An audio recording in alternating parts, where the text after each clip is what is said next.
Round दामन की हमारी जो शेप आ रही है कितनी ज़बरदस्त और कितनी मज़ेदार आ रही है।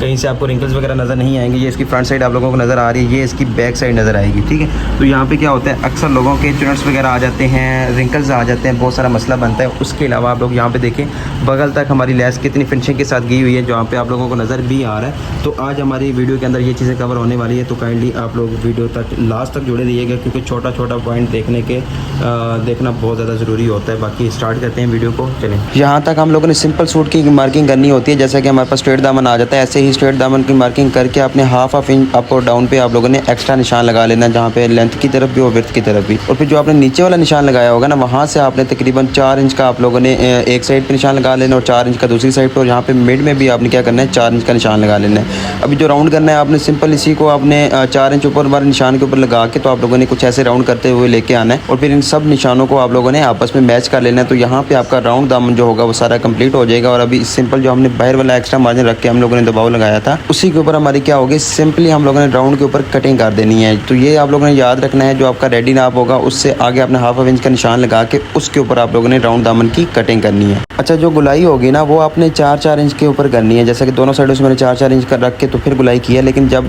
दामन आपका बड़ा हो जाता है तो ये गुलाई का साइज़ भी बढ़ जाता है। ये कटिंग करने के बाद हमें नीचे वाली जो हमने पट्टी लगानी है इन साइड के ऊपर, उसकी पट्टी भी एक्स्ट्रा पट्टी चाहिए होगी, जैसे जिसको हम पलटे के तरह इस्तेमाल करेंगे। और उसका तरीकाकार ये होगा कि मेरे पास यहाँ पे एक्स्ट्रा फैब्रिक पड़ा हुआ था, तो उसको मैंने 4 फोल्ड करके बिछा लिया। यहाँ पे एक चीज़ क्लियर करता जाऊँ कि अगर आप लोगों के पास इतना एक्स्ट्रा फैब्रिक नहीं होता तो आप लोगों ने सिर्फ राउंड को कवर कर लेना, ऊपर से आप लोगों ने सीधी पट्टी लेके ज्वाइंट लगा लेना है जहाँ पे हमारा राउंड खत्म हो रहा है। तो ये जब मैं कटिंग करता हूँ इसके ऊपर आपको मार्किंग करके भी दिखाऊंगा। तो सिंपल हमने 4 फोल्ड कर लिया, ऊपर हमने इसको बिछा लिया और अच्छे से हमने प्रेस लगा लेनी है, और इसको लेफ्ट और राइट से आप लोगों ने हर जगह से इक्वल बिछा लेना है। और ऊपर से जो हमें चाहिए होगा, जहाँ पे मैं चाक लगा रहा हूँ इससे ऊपर तकरीबन 1-1.5 इंच हमें एक्स्ट्रा चाहिए होगा, यहाँ तक हमारे चाक क्लोज होने हैं। फिर इसके साथ साथ रखे आप लोगों ने ओवरऑल इसकी कटिंग कर देनी है, राउंड की कटिंग भी कर देंगे और चॉक्स की भी कटिंग कर देंगे। जहाँ तक मेरी कैंची आ गई यहाँ तक मैं आप लोगों को ठहरे बताता हूँ, कोशिश करूँगा यहाँ पे समझाने की कि अगर आपके पास एक्स्ट्रा कपड़ा नहीं होता। उसके बाद आप लोगों ने क्या करना है, इसके अंदर वाली साइड पे रख के, जैसे कि यहाँ पे मैं आपको थोड़ा बहुत दिखाता हूँ। ये देखिए जितना भी एक्स्ट्रा फैब्रिक चाहिए होगा ना, नीचे हमने जब पट्टी फोल्ड करनी है आधा इंच चाहिए होगी, 1 इंच चाहिए होगी, तो उसके अंदर आप लोगों ने 1 इंच का मजीद प्लस करके कटिंग कर देना। तो यहाँ पे मुझे तकरीबन आधा से पौनी इंच पट्टी चाहिए, तो मैं कितना 1.5 इंच पे निशान लगाऊंगा। यहाँ पे देखें 1.5 इंच का आप लोगों ने इससे इस तरफ निशान लगा लेना और 1.5 इंच का आपने उस तरफ निशान लगा के एक दफ़ा इसको स्केल के साथ सीधा कर देंगे। यहाँ से स्केल के साथ सीधा करने से हमें फ़ायदा ये होगा कि हमने जो अंदर वाली साइड पे राउंड देना है ना, वो बहुत अच्छे से राउंड आ जाएगा हमारा यहाँ पे, जैसे कि आपको यहाँ पे नज़र भी आ जाएगा। अच्छा, ये जो राउंड दामन होता है ना हमारा, इसको बनाना बहुत मुश्किल होता है, लगता बहुत ईजी है, लेकिन अगर फिनिशिंग से बनाना है तो बहुत मुश्किल हो जाता है। देखिए यहाँ पे स्ट्रेट निशान लगाने के बाद मुझे जितनी पट्टी वहाँ पे राउंड चाहिए था ना, यहाँ पे भी हल्का सा निशान लगा के मैंने राउंड कर दिया। तो इससे क्या होगा कि हमारा राउंड सारा एक जैसा आएगा। उसके बाद यहाँ पे हमें फ्यूजिंग पट्टी भी चाहिए होगी। यहाँ पे तो हम लोग क्या करेंगे, 4 फोल्ड फ्यूजिंग पट्टी ले लेंगे, विड्थ और लेंथ इसके अकॉर्डिंग ले लेंगे। तो लेंथ मेरी फ्यूजिंग यहाँ पे थोड़ी कम हो रही है, तो मैं इसको बाद में आप लोगों के लिए इंक्रीज़ करूँगा ज्वाइंट लगा के। जैसा कि हमने अगर फैब्रिक कम होगा तो उसको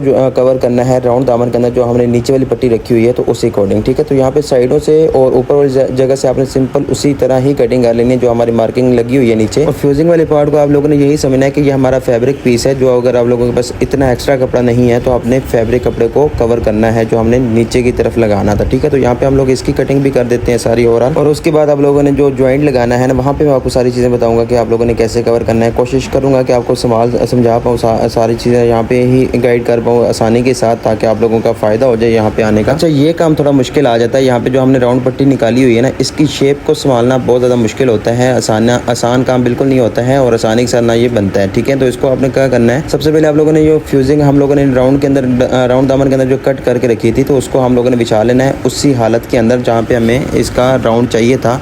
इस फ्यूजिंग को आप लोगों ने ये हरगिज़ नहीं करना कि आप लोगों ने दामन से वाइड नहीं करना, ताकि दामन से बाहर फ्यूजिंग ना जाए। जितना हमें दामन रेडी चाहिए था या फिर हमने कटिंग किया था उसके अकॉर्डिंग इसको सेट करना है वहाँ पे। ठीक है, और इस तरीके से मेड में रख के आप लोगों ने अच्छे तरीके से आप लोगों ने पहले अच्छे से बिठा लेना है इसको, और बिठाने के बाद आप लोगों ने क्या करना है, इसको अच्छे से पेस्ट कर लेना है। और पेस्ट करने का तरीकाकार भी आप लोगों को यहाँ पे समझ लग जाएगी। अच्छा, यहाँ पे मैं आप लोगों को एक चीज़ और भी बताता चलूँ, जिन लोगों को नहीं पता, तो हमारी डेली नाइट लाइव क्लास होती है इसी यूट्यूब चैनल के ऊपर। अगर आप लोग टिकटॉक या फिर फेसबुक पे वीडियो देख रहे हैं तो आप लोग जाके सर्च कर सकते हैं यूट्यूब के ऊपर मास्टर इरफान या फिर AN कलेक्शन, तो हमारी वहाँ वहाँ पे लाइव क्लास होती है डेली नाइट, जिसका हम यूट्यूब के ऊपर फ्री ऑफ कॉस्ट क्लास देते हैं। और आप लोगों के सवालों के ऊपर ज़्यादा काम होता है हमारा वहाँ पे, और जो भी आपके मसले मसाइल आ रहे होते हैं लाइव सेक्शन के अंदर, लाइव चैट के अंदर आप लोगों को वहाँ पे कवर किया जाता है। तो अगर आप लोग देखना चाहें, क्लास लेना चाहें तो ज़रूर से हमें ज्वाइन कर सकते हैं। चलिए यहाँ पे एक्सप्लेन कर देते हैं। अगर आप लोगों के पास जो कम कपड़ा होता है तो आप लोगों ने जो नीचे बुकरम हमने पेश किए उतने राउंड दामन आप लोगों ने कट कर लेना है, और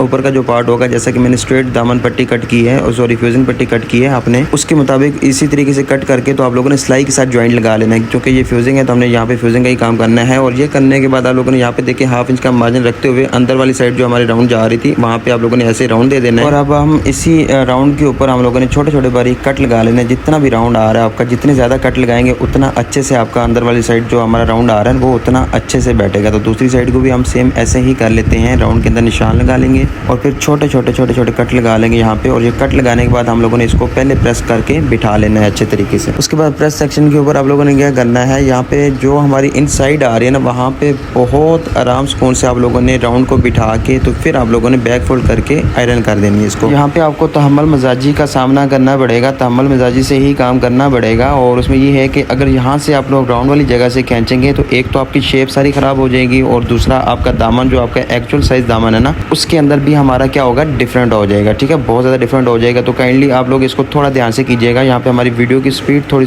तेज़ है तो आपको लग रहा होगा कि मैं बड़ी आसानी से कर रहा हूँ, बट ऐसा हरगिज़ नहीं है। यहाँ पे मेहनत करनी पड़ती है और अच्छी खासी मेहनत होती है। तो ये आप लोगों ने वन साइड ही इसकी बैक फोल्ड करनी है, जो अंदर वाली साइड पे आ रही थी आप लोगों को यहाँ पे नज़र भी आ रहा होगा। उसके बाद आप लोगों ने क्या करना है, अपने फ्रंट को बिछा लेना है। चूँकि हमारी डबल लेस फिटिंग के अंदर भी लगानी थी तो यहाँ पे भी हमारे बहुत ज़्यादा कमेंट्स आए थे कि हमें फिटिंग के अंदर लेस लगाना बताएं, सिखाएं। तो यहाँ पे हमने डबल लेस फिटिंग के अंदर लगानी है। तो आपने क्या करना है, सिंपल जितना आपने दबाव लेना है उस हिसाब से सिंपल आपने ट्रेसिंग व्हील यहाँ पे आप लोगों ने अच्छे से लगा लेना है। और मार्किंग को आपने फ्रंट साइड के ऊपर क्या करना है, दोबारा से पेस्ट कर लेना है। जैसा कि यहाँ पे देखें जो हमारी सीधी साइड आ रही है उस साइड के ऊपर हम लोग क्या कर रहे हैं, मार्किंग कर रहे हैं। फिटिंग भी हमारी सीधी साइड पे आएगी और राउंड की। चलिए जी लेस लगा लेते हैं। तो लेस को 2 पॉइंट लूज़ करके हम लोग पहले डबलिंग कर लेंगे इसकी, और जब भी लेस लगानी होगी आपने ऐसे ही लूज़ करना है। उसके अलावा आप हमारी खूबसूरत सी नेकलाइन चेक कर सकते हैं, ये वीडियो अपलोड है। और उसके अलावा आप लोगों ने यहाँ से जो हमारी ऊपर वाली जगह जो आ रही है ना चेस्ट लाइन, इससे नीचे आपने हाफ इंच डाउन का निशान लगाना है, और हाफ इंच नीचे से रख के लेस को आपने उसी निशान के ऊपर लगाना है जो हमने फर्स्ट में मार्किंग करके रखी थी फ्रंट साइड पे, सीधी साइड पे। जो पीछे अगर आप लोगों ने पॉइंट स्किप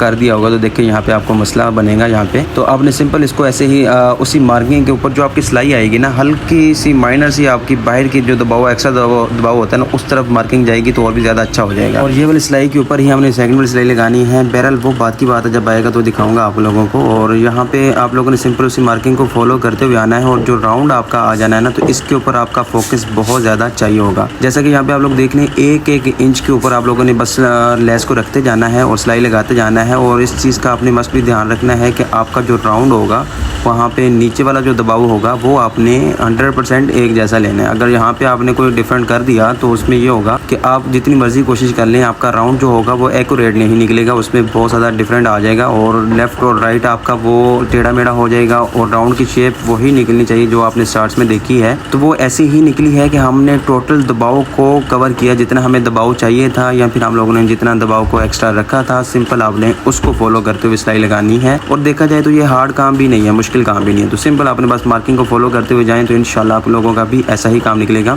यहाँ पे देखें, ये अभी हाफ इंच नीचे रख के मैं इसको कट कर रहा हूँ। लेस चौड़ी है तो हम लोगों ने ये नीचे हाफ इंच इसलिए रखा था कि ताकि हमारी जब बाजू की अटैचिंग करनी है ना तो वो उसके अंदर इसका दबाव ना जाए। तो यहाँ पे देखें फाइनल लुक इसकी राउंड की। अभी इसका बहुत ज़्यादा काम रहता है, तो मैं दुआ करता हूँ कि अगर जिन मेरी बहन भाई को ये वाला काम नहीं करना आता और वो काम इस ट्रिक के साथ करें तो इंशाल्लाह उनका मुझसे भी अच्छा काम बने। बाकी यहाँ पे आप लोगों ने सिंपल दामन को नीचे से आपने बराबर करना है। बराबर करने के बाद आप लोगों ने क्या करना है, जो आपकी मार्किंग लगी होगी या फिर सिलाई लगी होगी जो हमने पहले अटैचिंग की थी, तो उसके ऊपर सिलाई लगाने के बाद आपकी जो फिटिंग वाली लेस होगी वो भी क्लियर हो जाएगी। यहाँ पे देखिए निकल के आ गई। अब बारी आ जाती है फाइनल राउंड अटैचिंग की। तो इसको आप लोगों ने क्या करना है, मिड में रखना है। जैसे कि आप लोगों को नज़र आ रहा है हाफ मिड हमारा जो होगा वहाँ से हमने स्टार्ट करना है इसको। लेफ्ट राइट से हमारे राउंड दामन आ रहा है तो इसको आप लोगों ने सिंपल उसी दबाव को फॉलो करते हुए आपने उसी सिलाई के ऊपर सिलाई लगाते हुए जाना है जो हम लोगों ने ऑलरेडी पहले लगा के रखी हुई है। जो हमने फर्स्ट अटैचिंग की थी तो वो इसी रीज़न की वजह से की थी कि ताकि हमारा जो नीचे वाले हमने पलटा लगाना था उसमें हमें क्या होगा, आसानी हो जाए। ठीक है, तो सिंपल आप लोगों ने इसी को पलटा लगाते हुए जाना। और जब यहाँ पे आपका पॉइंट पहुँचेगा, हिप पॉइंट पे आप लोग पहुँचेंगे तो यहाँ तक आप लोगों ने जहाँ पे हमारी साइड की सिलाई स्टार्ट होगी वहाँ से ही आप लोगों ने सिलाई को ख़त्म कर देना है। ये ख़त्म करने के बाद आप लोगों ने दूसरे हाफ को शुरू कर लेना है और इसी ट्रिक के साथ आप लोगों ने इस सिलाई को उल्टे हाथ की तरफ राउंड की तरफ सिलाई लगाते हुए जाना है और इसके ऊपर भी आपने खींचना हरगिज़ नहीं है और सिंपल आप लोगों ने ऐसे ही सिलाई लगाते जाना है, जो कि ऑलरेडी हमारी लगी हुई होगी सिलाई, जो हम लोगों ने पहले फर्स्ट अटैचिंग की थी उसके ऊपर जो हमने सिलाई लगाई थी उसी सिलाई को फॉलो करते हुए आप लोगों ने सिलाई को कंप्लीट कर लेना है। और मैं कोशिश कर रहा हूँ कि आज बहुत ज़्यादा स्लो बोलूँ और मेरा नहीं ख्याल कि इससे ज़्यादा भी स्लो बोल सकता हूँ। अब स्पीड जो काम की स्पीड होती है वो किसी जगह से मैंने तेज़ की हुई है, बट जो मेरे मेन पॉइंट थे समझाने वाले वहाँ से मैं स्लो डाउन ही लेके गया हूँ ताकि आप लोगों को अच्छे से समझा सकूँ या फिर आप लोगों को अच्छे से समझ आ जाए। और जब अगर आप लोगों को समझ आ जाए तो आप लोगों का ज़रूरी है कि वापस आके कमेंट्स करें, या फिर यहाँ तक वैसे ही अगर आपको वीडियो की समझ आ गई है तो ज़रूरी है कि आप लोग ज़रूर से कमेंट्स करें, क्योंकि आपका एक एक कमेंट जो होता है वो हमारे लिए हमारी मेहनत और हमारी ताकत का सबब बनता है। तो आप लोगों ने ज़रूर से करना है। और बाकी यहाँ पे आप लोगों ने देख लिया होगा कि मैंने सिंपल पल्टे को बैक फोल्ड करके और इसके ऊपर क्या कर रहा हूँ, किनारे की सिलाई लगा रहा हूँ। इसको एंकर की कंकर की सिलाई भी बोला जाता है। सिंपल आप लोगों ने इसको राउंड के अंदर भी ऐसे ही छोटे छोटे स्टेप के साथ गैप रख के आप लोगों ने सिलाई लगाते जाना है और इसको भी फाइनल कर लेना है। इसके बाद हमारी फाइनल प्रेस की टचिंग रह जाएगी। तो चलें, ये सिलाई लगाने के बाद आप लोगों ने सिंपल प्रेस पे आ जाना है और सिंपल पहले आप लोगों ने बैक साइड के ऊपर हल्का सा शावर लगा के तो इसको प्रेस कर लेना है। और जब राउंड होगा हमारा उसको आप लोगों ने हरगिज़ नहीं खींचना। मैं स्टार्टिंग से कह रहा हूँ आप लोगों को कि आप लोगों ने राउंड को खींच के नहीं लगाना। फिर आप लोगों ने क्या करना है कि तकरीबन 1 पाउंड की जितना दबाव रख के आप लोगों ने बाकी जो दबाव होगा वो आप लोगों ने कट कर लेना है। 1-1.5 पॉइंट का या फिर एटलीस्ट 2 पॉइंट का आपका एक्स्ट्रा दबाव बनेगा, तो उसको आप लोगों ने मस्ट भी कट कर लेना है। इससे ये होगा कि हमारी जो बैक फोल्डिंग होगी वो बहुत अच्छे से बैठ जाएगी। ठीक है, तो ये चीज़ करने के बाद आप लोगों ने अब एक दफ़ा आप लोगों ने सीधा रख के तो ऐसे प्रेस लगा लेनी है। उसके बाद टॉवल की भी नीड बढ़ेगी। रीज़न ये है कि हमारी यहाँ पे लेस है और जब भी कोई मोटी जगह आ जाती है या फिर मोटी की फ़ौरन बारीक जगह आ जाती है, जैसे कि ये हमारे पास डबल लेस लग के आ चुकी है और इसके फ़ौरन बाद हमारे पास सिंपल फैब्रिक आ रहा है जो सिंगल वे के अंदर है, तो वो क्या होता है ना कि वो उस जगह से हमारी प्रेसिंग अच्छे से हो नहीं पाती, क्योंकि वहाँ पे हमारी प्रेस बैठ नहीं सकती उसके ऊपर। ठीक है, जो हमारी प्रेस हम यूज़ कर रहे होते हैं तो वो सिर्फ लेस को फॉलो कर रही होती है, क्योंकि वहाँ से वो ऊपर उठी हुई होती है। ठीक है, तो यहाँ पे बहरहाल आप लोगों ने क्या करना है, सिंपल सीधी साइड से प्रेस लगा के उसके बाद आप लोगों ने जो इसकी बैक फोल्डिंग है उसके ऊपर भी थोड़ी अच्छी सी प्रेस लगा लेनी है। और लगाने के बाद इसकी फोल्डिंग बहुत अच्छे से बैठनी चाहिए, जैसा कि हम लोगों ने स्टार्टिंग में फोल्डिंग करके रखी थी उसी फोल्डिंग के अंदर इसको बैठना चाहिए। तो ये जो हमारी ज़्यादातर जो हमारी राउंड वाली जगह होगी ना, वहाँ पे हमारे हल्के हल्के कट लगे हुए थे, तो वहाँ से थोड़ा बहुत डिस्टर्ब करेगा आपको, लेकिन ये आपकी मेहनत करने के बाद आपको फाइनल कर देगा। उसके बाद आप लोगों ने यहाँ पे देखें सिंपल टॉवल रख लेना है और टॉवल रखने के बाद दोबारा से इसको प्रेस करेंगे तो फिर आप लोगों की प्रेस जो है बहुत अच्छी और नीट होकर निकल के आएगी। और जो आप लोगों ने फाइनल रिजल्ट स्टार्टिंग से देख लिया वो रिजल्ट आपके सामने यहाँ पे बैठ जाएगा। ठीक है, और बाकी फाइनल रिजल्ट मैं यहाँ पे नहीं दिखाऊंगा क्योंकि फाइनल लुक हम लोगों ने स्टार्ट से ही कवर कर ली थी। बाकी आप लोग दोबारा स्टार्ट कर लीजिएगा तो आपको फाइनल लुक स्टार्टिंग से नजर आ जाएगी। होपफुली आप लोगों को वीडियो यहाँ पे बहुत अच्छी लगी होगी और मेरी मेहनत ज़ाया नहीं जाएगी। काइंडली अगर आप लोगों को समझ आ जाए तो लाइक और शेयर ज़रूर कर दीजिएगा। चैनल पे न्यू है तो चैनल को ज़रूर से सब्सक्राइब कर लीजिएगा और बाकी बताइएगा कि नेक्स्ट किस टॉपिक पे वीडियो बनानी चाहिए। अस्सलाम वालेकुम।